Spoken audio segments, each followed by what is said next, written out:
بسم اللہ الرحمن الرحیم فعلا فروع الایحقان و اطفلت بالجلحتین ظباؤها و نعامها۔ یہ جو ذکر چل رہا تھا کہ ہماری جو محبوبہ ہے اس کے گھر کے نشانات کس طور پہ مٹ چکے ہیں۔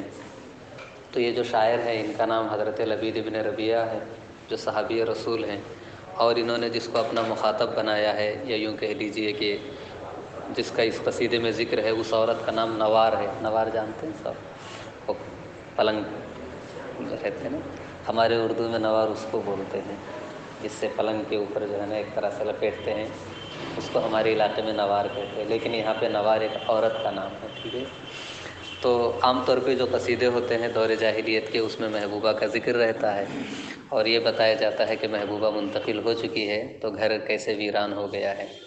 تو یہاں پہ ذکر کیا کہ ہمارے محبوبہ کے جانے کے بعد گھر کے نشانات مٹ چکے ہیں۔ پھر گھر کے نشانات مٹنے کے بعد وہاں پہ انسانوں کے بجائے مختلف قسم کے جنگلی جانور آباد ہو گئے، پودے اگ گئے، خضرو پودے۔ تو اس کا ذکر کیا فعلا فروع الایحقان۔ فعلا کے اندر جو فا دیکھ رہے ہیں یہ عاطفہ ہے نا، فعلا نہیں ہے، فعلا ہے۔ علا یعلو کا معنی کیا ہوتا ہے؟ بلند ہونا۔ فروعن یہ فرعون کی جمع ہے، فرعون کا معنی شاخ ہوتا ہے، ٹہنی کو کہتے ہیں۔ ایحقان ایک پودے کا نام ہے، تو اس کا ترجمہ بھی آپ یوں ہی کر سکتے ہیں، ایحقان کی شاخیں بلند ہو چکی ہیں۔ وَأَطْفَلَتْ، اطفلا یدفلو کا معنی ہوتا ہے وضع الطفل، بچہ پیدا کرنا۔ الجلحتو، الجہتو کنارے کے معنی میں۔ بالجلحتین اے بناحیتین من تلک الدیار، اس گھر کے دونوں کناروں پر۔ ذبا، زبیون کی جمع ہے، الزبیو کا معنی کیا ہوتا ہے؟ ہرنی کو بولتے ہیں۔ اور النعامتو کا معنی ہوتا ہے شتر مرغ، تو نعام جو ہے اسی کی جمع ہے۔ یہ سبھی کو معلوم ہے کہ جو پرندے ہوتے ہیں وہ عموماً بچہ نہیں دیتے ہیں، چمگادڑ کے علاوہ سارے پرندے انڈا دیتے ہیں، اور باقی جانور جو ہوتے ہیں وہ انڈے نہیں دیتے ہیں، بچے دیتے ہیں۔ تو یہاں پہ ایک شے محذوف ہے کہ اطفلت ذباؤہا، کہ ہرنیوں نے تو بچے دے دیے، بات سمجھ میں آ رہی ہے۔ شتر مرغ بچے نہیں دیں گے بلکہ کیا دیں گے؟ انڈے دیں گے، تو اس کو وہاں پہ مقدر نکالا جائے گا، اطفلت ذباؤہا وبادت نعامہا۔ شعر کا ترجمہ ہوگا کہ ہماری محبوبہ کے رخصت ہونے کے بعد ایحقان کے پودے یا ایحقان کی شاخیں بلند ہو چکی ہیں، بڑی ہو چکی ہیں۔ وَأَطْفَلَتْ بِالْجَلْحَتَيْنِ، اور وادی کے دونوں کناروں پر یا محبوبہ کے گھر کے دونوں کناروں پر ہرنیوں نے بچے دے رکھے ہیں۔ وَبَادَتْ نَعَامُهَا، اور وہاں کے شتر مرغ نے انڈے دے ڈالے ہیں۔ تو لوگ جب چلے جاتے ہیں تو جانور آباد ہو جاتے ہیں، تو یہ واقعہ ہوا۔ وَالْعَيْنُ سَاكِنَةٌ عَلَىٰ أَطْلَائِهَا عُوزًا تَعَجَّلَ بِالْفَضَاءِ بِهَامُهَا۔ العین، اینون یہ کس کی جمع ہے؟ یہ لفظ کئی بار گزر چکا ہے۔ العین یہ آئینہ کی جمع ہے۔ آئینہ کا معنی ہوتا ہے واسعۃ العین، کبیرۃ العین، جس کی آنکھیں بڑی ہوتی ہے اس کو عین کہتے ہیں۔ قرآن پاک میں بھی آیا ہے وحور عین، بڑی بڑی آنکھوں والی حوریں۔ تو یہاں پہ عین سے مراد حور نہیں ہے، بلکہ یہاں پہ کیا ہے؟ نیل گائے مراد ہے، جس کی آنکھیں بڑی ہوتی ہے۔ ساکنتن، اس کا معنی واضح ہے، کھڑے ہونا۔ اطلاع کا معنی ہوتا ہے بچہ، جس کی جمع اطلاع ہے، بچے۔ عوزن، آز یعوز آئز، آئز کا معنی ہوتا ہے پناہ لینے والا، اسی کی جمع عوز ہے، یا اوزن لکھا ہے، اس فتحے کو آپ ضمہ میں بدل دے اودن۔ تو کوئی بھی بچہ جب پیدا ہوتا ہے تو انسان کا ہو یا کسی جانور کا ہو یا پرندے کا ہو، اس کی ایک عادت ہوتی ہے کہ وہ اپنے ماں سے، ماں کی پناہ لیتا رہتا ہے، وہیں پہ چھپتا رہتا ہے۔ تو کوئی بھی بچہ ہو تو اس کو عائزہ بولتے ہیں یا عائز بولتے ہیں، نوزائیدہ، اپنی ماں کے پناہ میں آنے والا بچہ۔ تو اطلاع جو ہے اسی سے حال واقع ہے، اطلاعها اوزن، ایسے چھوٹے بچے جو اپنی ماں کی پناہ لیتے ہیں، اپنی ماں کے پاس چمٹ چمٹ کر کے پہنچ جاتے ہیں۔ تعجلا یہ اجلن سے بنا ہے۔ الاجلو کا معنی ہوتا ہے القطیع، قطیع کا معنی ہوتا ہے ریوڑ۔ تو تعجلا کا معنی ہوتا ہے بھیڑ لگا دینا، جھنڈ بنا دینا۔ بالفضا، فضا کا معنی وہی کھلی جگہ کو کہتے ہیں۔ البہیمۃ، تو اس کا معنی جانور ہوتا ہے، یا پھر یوں کہہ لیجئے کہ یہ کس کو کہتے ہیں؟ جانوروں کے بچوں کو کہتے ہیں۔ اولاد الضأن والبقر والماعز، بھیڑ ہے، بکری ہے، گائے وغیرہ کے جو بچے ہوتے ہیں ان کو بہام کہتے ہیں۔ تو شعر کا ترجمہ ہوگا والعین ساکنۃ علی اطلائها اوزن، یہاں تک ایک ہے کہ نیل گائیاں اپنے نوزائیدہ بچوں کے لیے کھڑی ہیں، بچے ان کے پیدا ہو گئے تو نیل گائیاں اپنے نوزائیدہ نئے نئے بچوں کے لیے کھڑی ہیں۔ تعجل بالفضائی فضائی بہامہا، اور جانوروں کے بچوں کی وہاں بھیڑ ہو چکی ہے۔ تعجلہ بھیڑ ہو جانا، بالفضا کھلی جگہ میں، تو جانوروں کے بچوں کی، بھیڑ بکری اور گائے کے بچوں کی وہاں بھیڑ ہو چکی ہے اور جماعت اکٹھا ہو گئی ہے۔ پھر اس کے بعد وجل السیول عن الطلول کانہا زبر تجد متونہا اقلامہا۔ جلا یجلو کا معنی ہوتا ہے کسی بھی چیز کو واضح کر دینا۔ اسی سے آپ لوگ تجلی کا لفظ پڑھتے ہیں، اللہ کی تجلی ہوئی، تو تجلی اسی جلا سے بنا ہے۔ جلا کا معنی ظہارا، فلما تجلی ربہ للجبل اے ظہارا۔ تو جلا یجلو کا معنی ہوتا ہے ظاہر ہونا، اور جب اس کا صلہ آنا آئے گا، اس کے ساتھ کوئی اور مفعول ہوگا تو ظاہر کرنا ہو جائے گا۔ سیول یہ سیل کی جمع ہے، سیلاب کو کہتے ہیں صاحب۔ طلل کا معنی ہوتا ہے ٹیلا، اور اسی کی جمع کیا ہے؟ طلول ہے، اطلال ہے۔ تو جب بارش ہوتی ہے تو کوئی بھی ٹیلا ہو تو وہ کیا ہے؟ صاف نظر آنے لگتا ہے۔ اسی طریقے سے سیلاب آئے اور کچرے کو بہا لے جائے یا گھروں کو تباہ کر دے تو جو ٹیلے رہتے ہیں وہ سلامت رہتے ہیں، وہ کھل جاتے ہیں۔ وجل السیول عن الطلول، تو سیلاب نے ٹیلوں کو کھول کے رکھ دیا ہے، ظاہر کر دیا ہے۔ کانہا، اب اس کے بعد یہ ٹیلے کیسے محسوس ہوتے ہیں؟ زبرن، زبرن صحیح لکھا ہے۔ زبور کا معنی ہوتا ہے کتاب، اور اسی کی جمع کیا ہے سر؟ زبور ہے۔ قرآن پاک میں آیا ہے وَإِنَّهُ لَفِي زُبُرِ الْأَوَّلِينَ۔ كَأَنَّهَا زُبُرٌ تُجِدُّ مُتُونَهَا أَقْلَامُهَا۔ تو جیسے ہم کتاب پہ ایک مرتبہ لکھتے ہیں تو ظاہر سی بات ہے کہ وہ تحریر چمکتی ہے، واضح رہتی ہے، لیکن اس پہ دوبارہ قلم چلا دے تو اور نمایاں ہو جاتے ہیں، جلی ہو جاتے ہیں۔ تو اسی کو بتایا اجدہ یجدو کا معنی ہوتا ہے کسی کام کو نیا کرنا، دوبارہ کرنا۔ متون یہ متن کی جمع ہے، اقلام کا معنی واضح ہے، قلم کی جمع ہے۔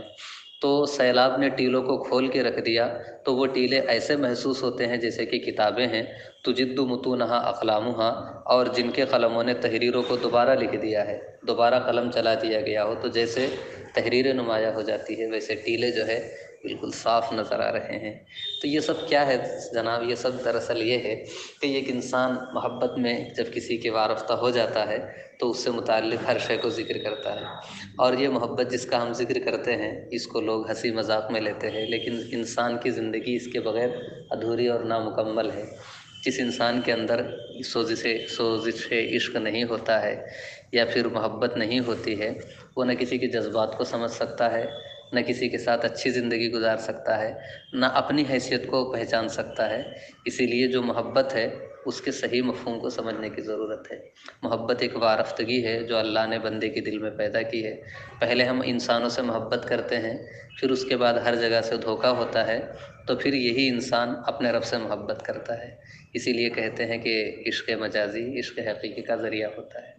تو جو لوگ یہ نہیں کرتے، کسی انسان سے محبت نہیں کرتے، وہ معرفت حق میں ناآشنا رہتے ہیں، ادھورے رہتے ہیں۔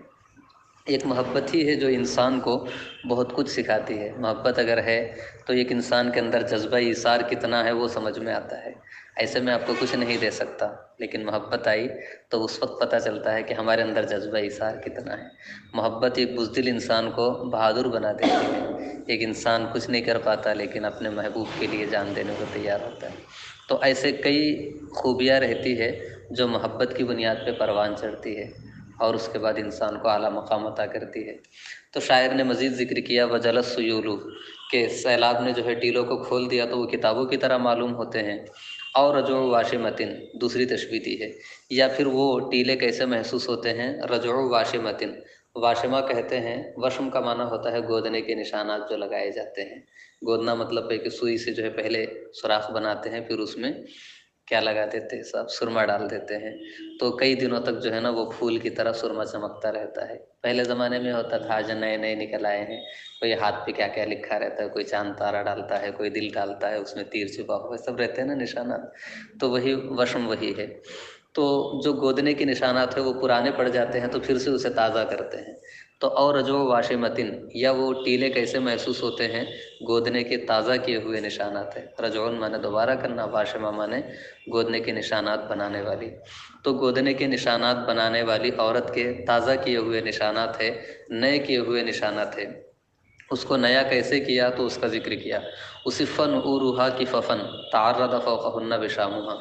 تو مان لیجئے جیسے کسی کی ہتھیلی ہے، ہاتھ ہے، تو اس میں گودنے کے نشانات بنانے سے پہلے ایک حلقہ بنایا جاتا ہے کہ جیسے پھول بنانا ہے تو ایک گول دائرہ بنا دیا گیا، تو کنارے کنارے سوراخ بنائے آپ نے، تو پہلے اس پہ جو ہے آپ نے مہندی یہ کیا بولتے سرما چھڑک دیا، بعد میں جو ہے دوبارہ کوئی پھول بنایا، تو یہ کنارے پہ جو سرما چھڑکا گیا اس پہ 2 مرتبہ ہوا، پہلے ایک مرتبہ اس میں سرما لگایا، اس کے بعد دوبارہ جب سب پہ سرما لگایا تو اس پہ بھی لگایا، تو جو کنارے والے ہیں وہ کیا ہو جائیں گے، زیادہ نمایاں ہو جائیں گے۔ تو کہا اصفا نعورها کففن، اصفا یصفو کا معنی ہوتا ہے صفوف بنا کر کے چھڑک دینا، چھڑک دینے کے معنی میں۔ نعور کا معنی ہوتا ہے وہی جو گودنے میں لگایا جاتا ہے، وہ کئی چیزیں ہو سکتی تھی اس زمانے میں، کچھ لوگ دھواں جو جمع ہو جاتا ہے، دھواں خوب جلائے تو دھویں سے کالے کالے وہ جمع ہو جاتا ہے نا چولہوں میں، وہ لگایا کرتے تھے، کچھ لوگ سرما لگاتے تھے، تو جو بھی چیز گودنے کے نشانات کے لیے استعمال کی جاتی ہے وہ نعور ہے صاحب، ٹھیک ہے، سرما ہی کر لیجئے۔ کففن، یہ کفتن کی جمع ہے، کفتن دائرے کو کہتے ہیں، اطراف کو کہتے ہیں، یا حلقہ کہہ سکتے ہیں۔ تعرض بمعنی ظہرا، وشام کا معنی ہوتا ہے گودنے کے نشانات، یہ گودنے کے تازہ کیے ہوئے نشانات ہے، اصف نعورها کففن، کہ جس کا سرما یا جس کا دھواں حلقوں پہ چھڑک دیا گیا ہے، گودنے کے نشانات کے جو حلقے ہیں اس کے اوپر چھڑک دیا گیا ہے، تعرض فوقہن، اور انہی کناروں کے اوپر گودنے کے نشانات نمایاں ہوئے ہیں۔ بات سمجھ میں آ رہی ہے صاحب؟ ایک حلقہ بنایا، پہلے جو ہے کنارے کنارے مطلب اس میں نشان لگایا، پھر اس کے بعد دوبارہ لگایا تو جو کنارے ہوں گے وہ زیادہ نمایاں ہوں گے، تو ٹیلے ایسے ہی کھل گئے۔ یہ چیز چونکہ ہمارے پیش نظر نہیں ہے اس لیے ہم اس کو نہیں سمجھ پا رہے ہیں۔ اب اس کے آگے دیکھیے بہت آسان شعر، اب یہ پتھر ہے، یہ کھنڈرات ہے، ان کے سامنے کھڑے ہو کے میں پوچھ رہا ہوں ہماری محبوبہ کہاں ہے، تو اس جنون کو آپ کیا نام دیں گے صاحب؟ ہے نا، جنون ہی کا نام دیں گے، اس سوال کو جنون ہی کہیں گے۔ اسی کو شاعر نے کہا فوقفت اسألها، وقف یقف ٹھہرنا، اسألو مانے پوچھنا، ضمیر جو ہے طلول ٹیلوں کی جانب راجع ہے، فوقفت اسألها، میں ان ٹیلوں سے پوچھ رہا ہوں یا ان گھروں سے پوچھ رہا ہوں کہ کہاں ہے ہماری محبوبہ، وکیف سوالنا، اور ہمارا سوال کیا معنی رکھتا ہے، ہم کیوں پوچھ رہے ہیں، کیف سوالنا سمن خوالد ما یبین کلامها، سم یہ اسم کی جمع ہے، کئی بار یہ لفظ آیا اور اس کی وضاحت میں نے کہا کہ جو پتھر ہوتے ہیں ان کو سم کہتے ہیں، اس لیے کہ پتھر بہرے ہوتے ہیں، ہے نا، تو سمن، خوالد یہ خالدہ کی جمع ہے، خالدہ کا معنی ہوتا ہے عمر دراز پانا، لمبی حیات پانا، دیر سے رہنا، سمن خوالدہ یعنی ایک زمانے سے پڑے ہوئے خاموش بے زبان پتھر، ما یبینو کلامہا، بانا یبینو کا معنی ظاہر ہونا، ما یبینو کلامہا، تو میں ان گھروں سے پوچھ رہا ہوں وکیف سوالنا، اور ہمارا سوال کیا معنی رکھتا ہے، کس سے سوال کرنا، سمن خوالدہ ایک زمانے سے پڑے ہوئے خاموش پتھروں سے ہمارا سوال سے معنی دارت کیا معنی رکھتا ہے، ما یبینو کلامہا جس کی بات بھی سمجھ میں نہیں آتی اس سے میں پوچھ رہا ہوں، کیوں پوچھ رہا ہوں اصغر، کچھ تو ہے۔ عریت وکان بہل جمیع فابکروا منہا وغودر نؤیھا وصمامھا، عریہ یا عرا اس کا معنی ہوتا ہے کیسا، خالی ہو جانا، ہے نا، جسم سے کپڑے اتر گئے تو اسی کو کیا بولتے ہیں، عریہ بولتے ہیں صاحب۔ اللہ تعالیٰ فرماتا ہے کہ جنت میں سب کے جسم پہ لباس رہے گا، انک لا وانک لا تظمأ فیھا ولا تضحا، ان لک الا تجوع فیھا ولا تعری، جنت میں نہ بھوک لگے گی نہ کپڑے اتریں گے۔ تو عریہ یا عرا کا معنی ہوتا ہے برہنہ ہونا، تو گھر برہنہ ہو گیا یعنی گھر مکینوں سے اور باشندوں سے خالی ہو گیا۔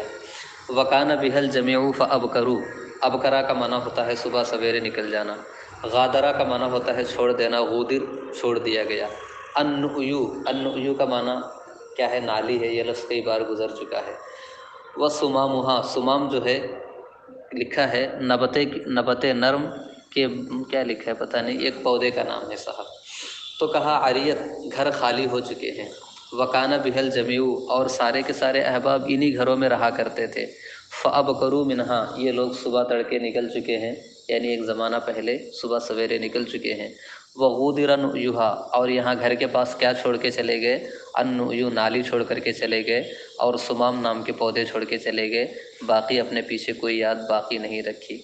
بس مجھے یاد آتا ہے کہ وہ لوگ گئے تو کیسے گئے ہوں گے، شاقت کا ذعن الحی حین تحملوا فتکنسوا قطنا تسر خیامها، چلیے گھنٹی لگ گئی، انشاءاللہ اس کے آگے بعد میں پڑھیں۔